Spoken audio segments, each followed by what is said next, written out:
Hola, ¿qué tal? Bienvenidos a Simple Finanzas, el canal donde intentamos entender las empresas, las inversiones y los mercados sin ruido, sin promesas irreales y con sentido común financiero. Antes de empezar, un aviso importante. Este video no es una recomendación ni de compra ni de venta.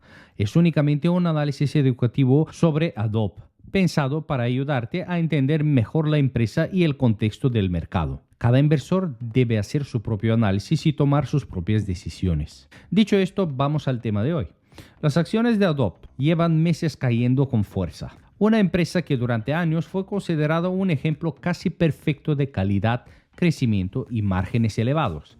Hoy genera dudas, miedo, frustración entre muchos inversores. Y la pregunta es clara: ¿por qué las acciones de Adobe siguen desplomándose? ¿Qué está viendo el mercado que quizá muchos no están viendo? ¿Y qué tendría que pasar para que Adobe vuelva a subir con fuerza este año? Hoy vamos a analizar todo esto paso a paso con calma, separando ruido de fundamentos. Empecemos.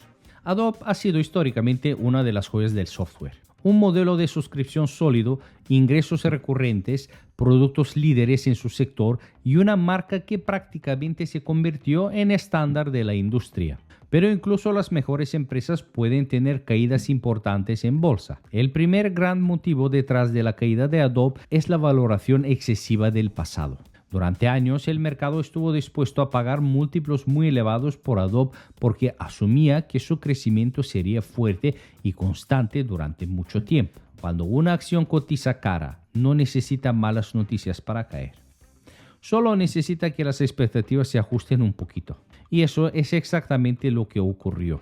El crecimiento de Adobe no se ha detenido, pero sí se ha desacelerado. El mercado del software ya no está en una fase explosiva como hace una década. Las empresas son más cuidadosas con el gasto, los presupuestos se optimizan y el crecimiento se vuelve más selectivo. Adobe sigue creciendo, pero a un ritmo más moderado. Y cuando el crecimiento baja, la valoración cambia. A esto se suma el segundo gran factor: el cambio de narrativa del mercado tecnológico. Con tipos de interés altos, los inversores penalizan las acciones de crecimiento y rotan hacia sectores más defensivos o cíclicos. El software, especialmente el software maduro, pierde atractivo en este contexto. Adobe no está sola. Muchas empresas de software han sufrido caídas similares. No es un problema exclusivo de la empresa, sino del ciclo del mercado. El tercer factor, y quizás el más importante desde el punto de vista psicológico, es el miedo a la inteligencia artificial. Desde la explosión de la IA, el mercado ha empezado a preguntarse: ¿y si herramientas baratas o gratuitas sustituyen a Photoshop, Illustrator o Premiere? ¿Y si la IA reduce la necesidad de pagar por software creativo tradicional? Este miedo ha pasado muchísimo sobre la acción. El mercado suele exagerar en el corto plazo y la IA se ha convertido en una narrativa poderosa. Pero la pregunta clave no es si existe competencia, porque siempre la hay. La verdadera pregunta es si la IA va a destruir el moat de Adobe o si por el contrario va a reforzarlo. Eso lo veremos más adelante. Ahora bien, una cosa es que la acción caiga y otra muy distinta es que la empresa esté mal. Y aquí es donde conviene separar claramente empresa y cotización. Desde el punto de vista del negocio, Adobe sigue siendo una empresa extraordinaria. Su modelo de suscripción es uno de los más sólidos del sector tecnológico. Tiene ingresos recurrentes, una altísima retención de clientes y unos costes de cambio enorme. Un diseñador profesional, una agencia o una empresa que trabaja con Adobe no cambia fácilmente. Sus flujos de trabajo, archivos, formación y procesos dependen del ecosistema Adobe. Eso es un moat muy difícil de romper. Además, la empresa sigue generando muchísimo flujo de caja. Tiene márgenes operativos elevados, un balance sólido y una capacidad para recomprar acciones. No estamos hablando de una empresa endeudada o en problemas. Estamos hablando de una auténtica máquina de generación de caja. Los productos no son modas. Photoshop, Illustrator, Premiere, Acrobat no son solo programas, son estándares de la industria. Eso no desaparece de la noche a la mañana, pero eso no significa que no haya riesgos. El primer riesgo real es cómo Adobe gestiona la inteligencia artificial. Si la IA reduce el tiempo de trabajo de los profesionales creativos, Adobe debe capturar parte de ese valor, no puede regalarlo.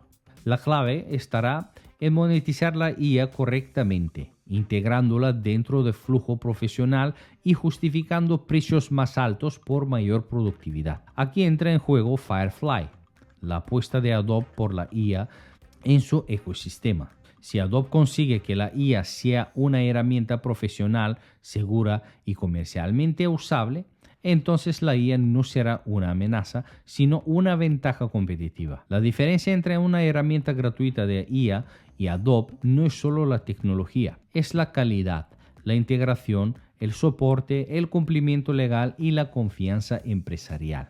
Y eso importa mucho para empresas grandes.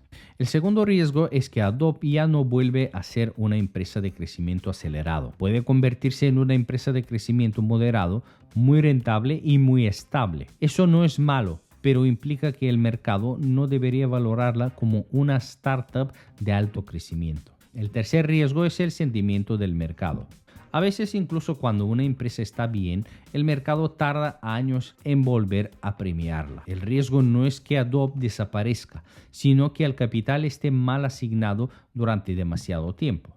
Ahora bien, hablemos de lo positivo. ¿Qué catalizadores podrían impulsar las acciones de Adobe al alza en este año? El primero y más importante es que la IA se consolide como una ventaja competitiva y no como una amenaza. Si Adobe demuestra que puede monetizar la IA, aumentar el valor de sus suscripciones y mejorar la productividad de sus clientes, el mercado tendrá que replantearse la narrativa. El segundo catalizador es una revalorización general del software de calidad. Cuando el mercado vuelva a buscar empresas estables, con márgenes altos e ingresos recurrentes, Adobe volverá a estar en el radar institucional.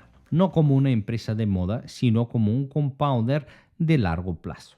El tercer catalizador es el contexto macroeconómico. Si en 2026 los tipos de interés bajan, mejora el sentimiento y se reactiva el gasto empresarial, las acciones de software suelen reaccionar bastante bien.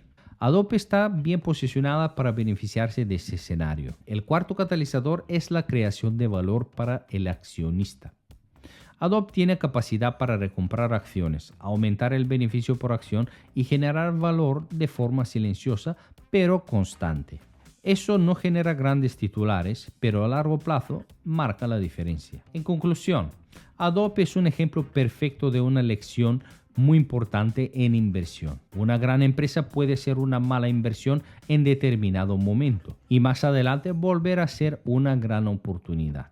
Las acciones de Adobe hoy caen por una combinación de valoración pasada, cambio de narrativa, miedo a la IA y contexto macro. Pero los fundamentos siguen siendo sólidos. El futuro de Adobe dependerá de cómo gestione la inteligencia artificial, de su disciplina financiera y sobre todo de la paciencia de los inversores. Como siempre en Simple Finanzas no se trata de adivinar el futuro, sino de entender la empresa y decidir si encaja o no en tu estrategia personal. Si este análisis te ha aportado valor, dale a like, suscríbete y dime en los comentarios qué opinas sobre esta empresa. ¿Tiene futuro o será reemplazada simplemente por la IA? Gracias por estar ahí. Mantén la curiosidad y mantente sobre todo informado. Nos vemos en el siguiente vídeo.